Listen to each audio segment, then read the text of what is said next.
Captain Sarah Chen stood at the viewport of the UES Defiance, watching the Krillian armada blot out the stars. 27 massive warships hung in space like predatory sharks, their crimson hulls gleaming under the distant sun's light. She took a slow breath, her fingers tracing the worn metal rail beneath her palms. "Captain," her communications officer called out, voice tight with barely controlled fear. "General Vex is demanding surrender." Again.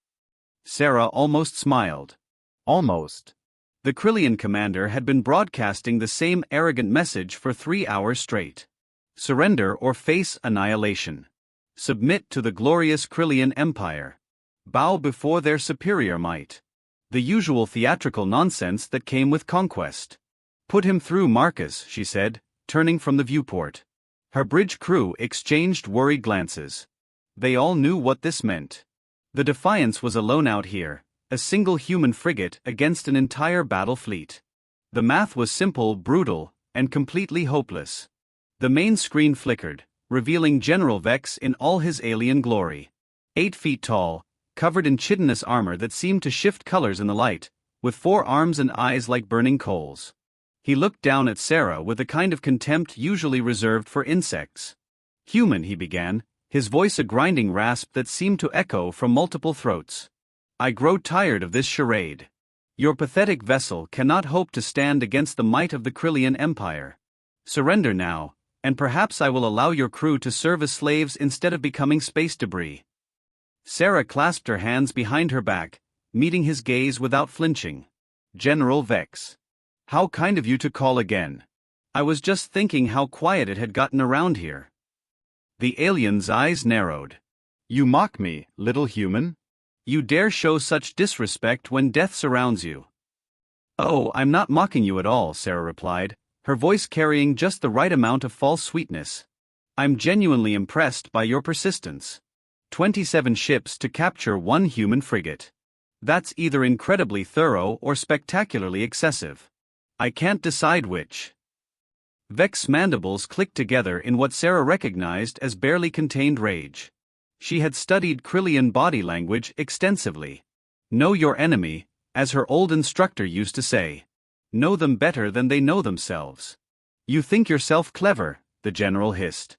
"But cleverness will not save you when my plasma cannons reduce your ship to molten slag. Last chance, human. Surrender, or watch your crew die screaming in the void." "Tempting," Sarah mused, tapping her chin thoughtfully. "But I'll have to pass. You see, General, there's something you should probably know about humans before you start making threats." "And what is that, pray, creature?"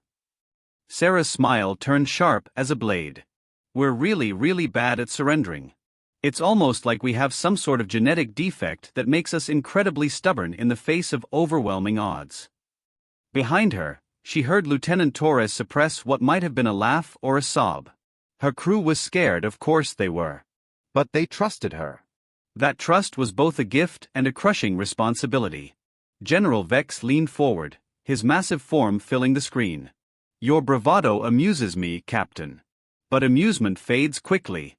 You have 1 standard hour to reconsider. After that, I will demonstrate why the Krillian Empire has conquered 17 star systems."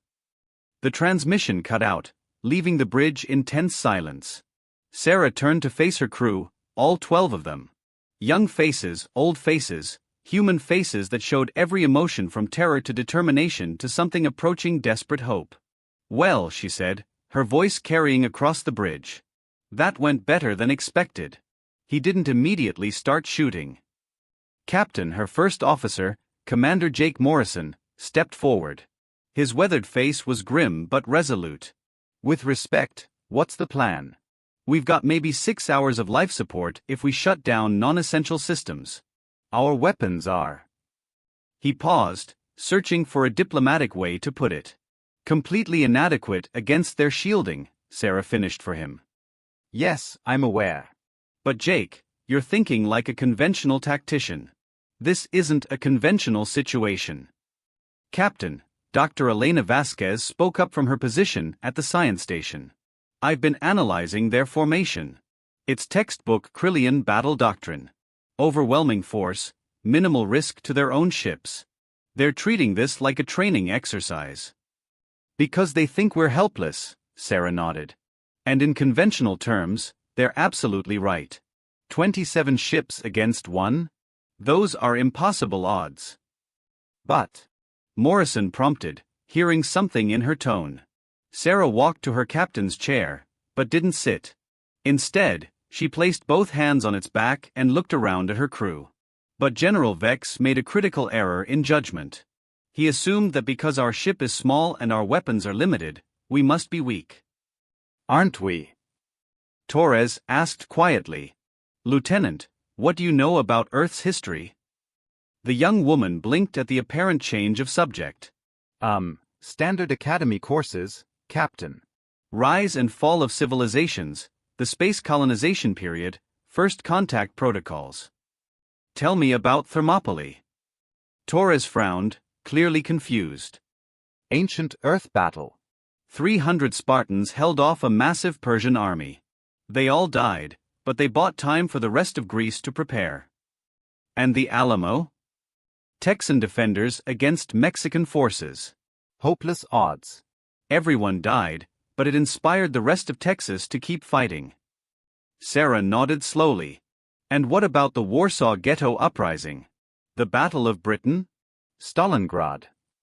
Understanding began to dawn on Morrison's face. David and Goliath, he said quietly. Exactly. Sarah's voice carried a note of fierce pride.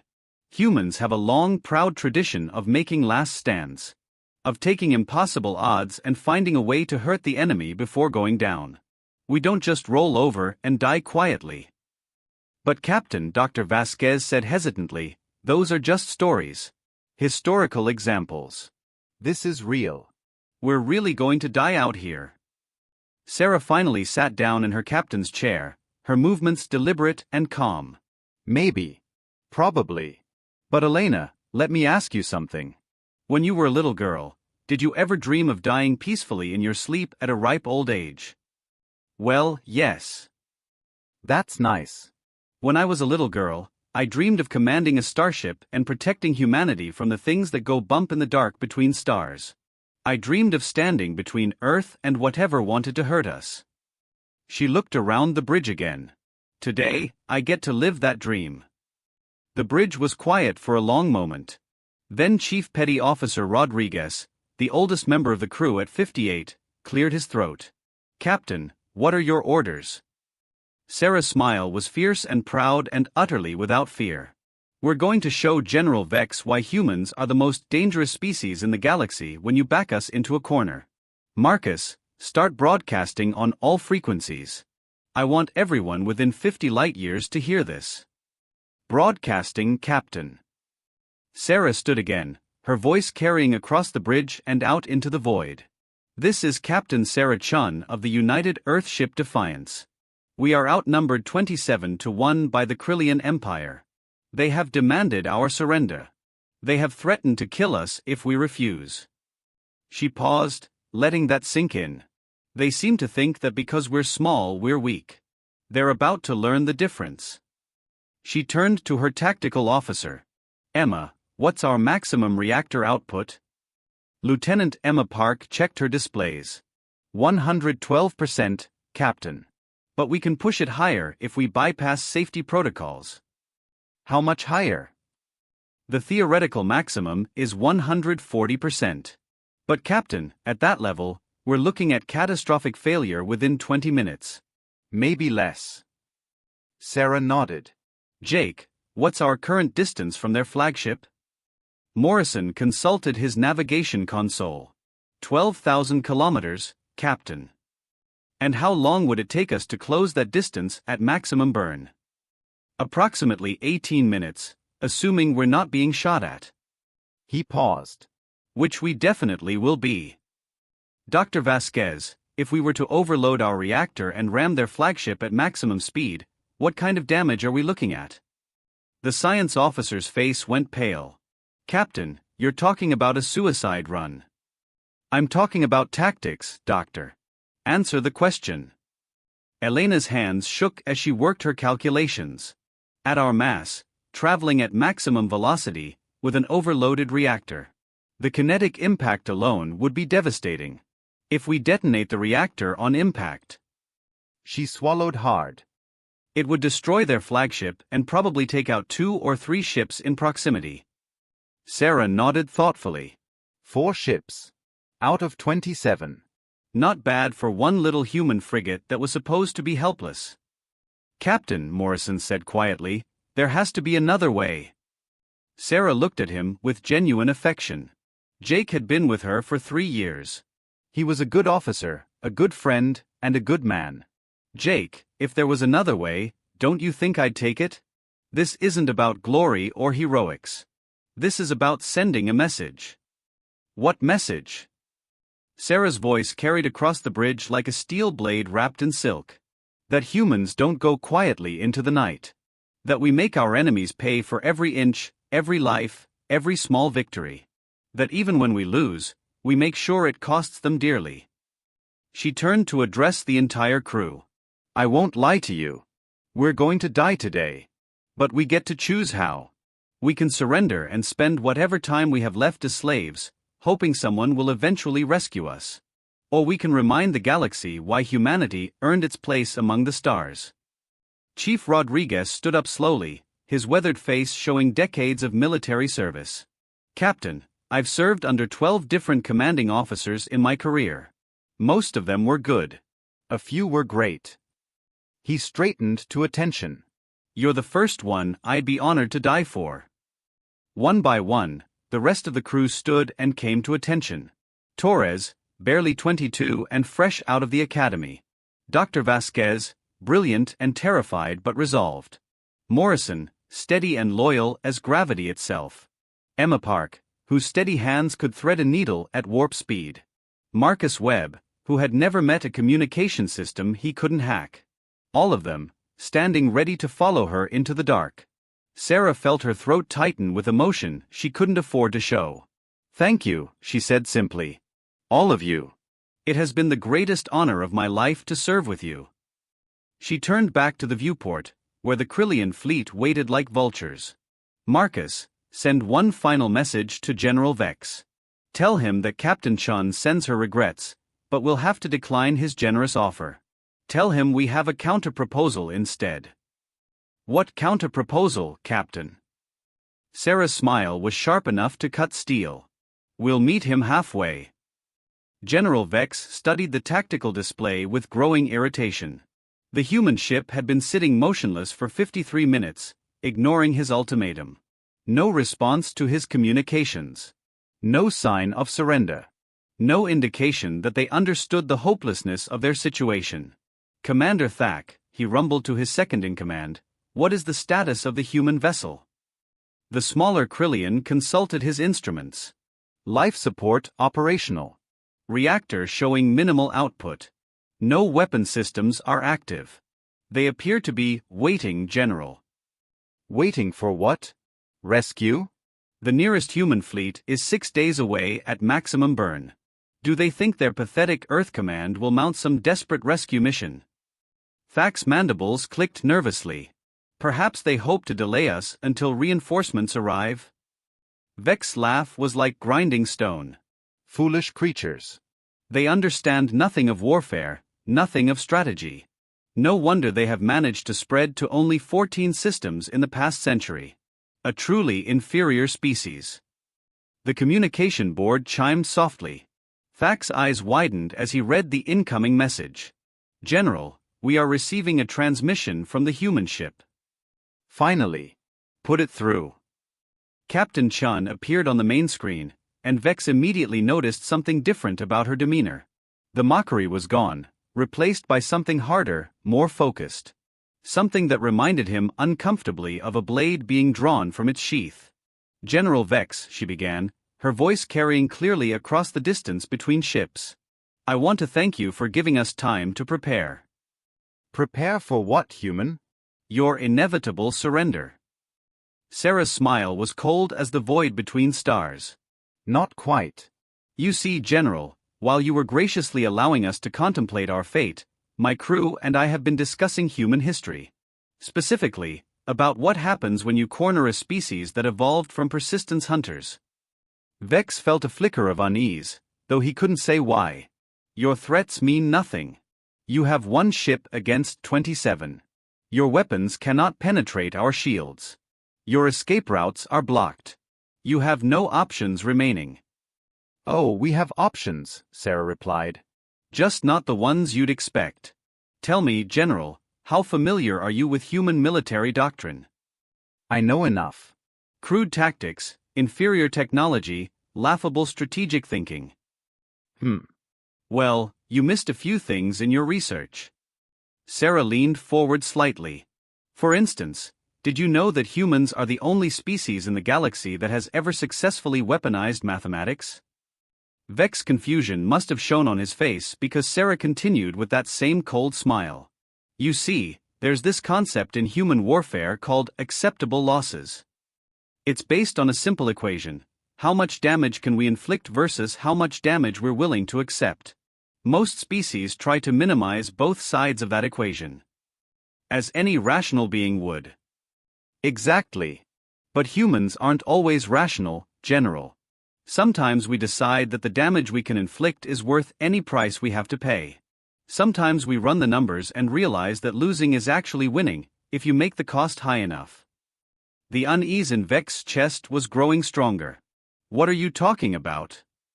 Sarah's image flickered slightly as power fluctuations ran through her ship. I'm talking about the fact that your flagship is carrying approximately 4,000 crew members. Your battle group represents roughly 60,000 of your people, plus the most advanced warships in the Krillian fleet. And we're about to demonstrate why humans have survived 3 different extinction events and 2 galactic wars despite being, as you so eloquently put it, a pathetically inferior species.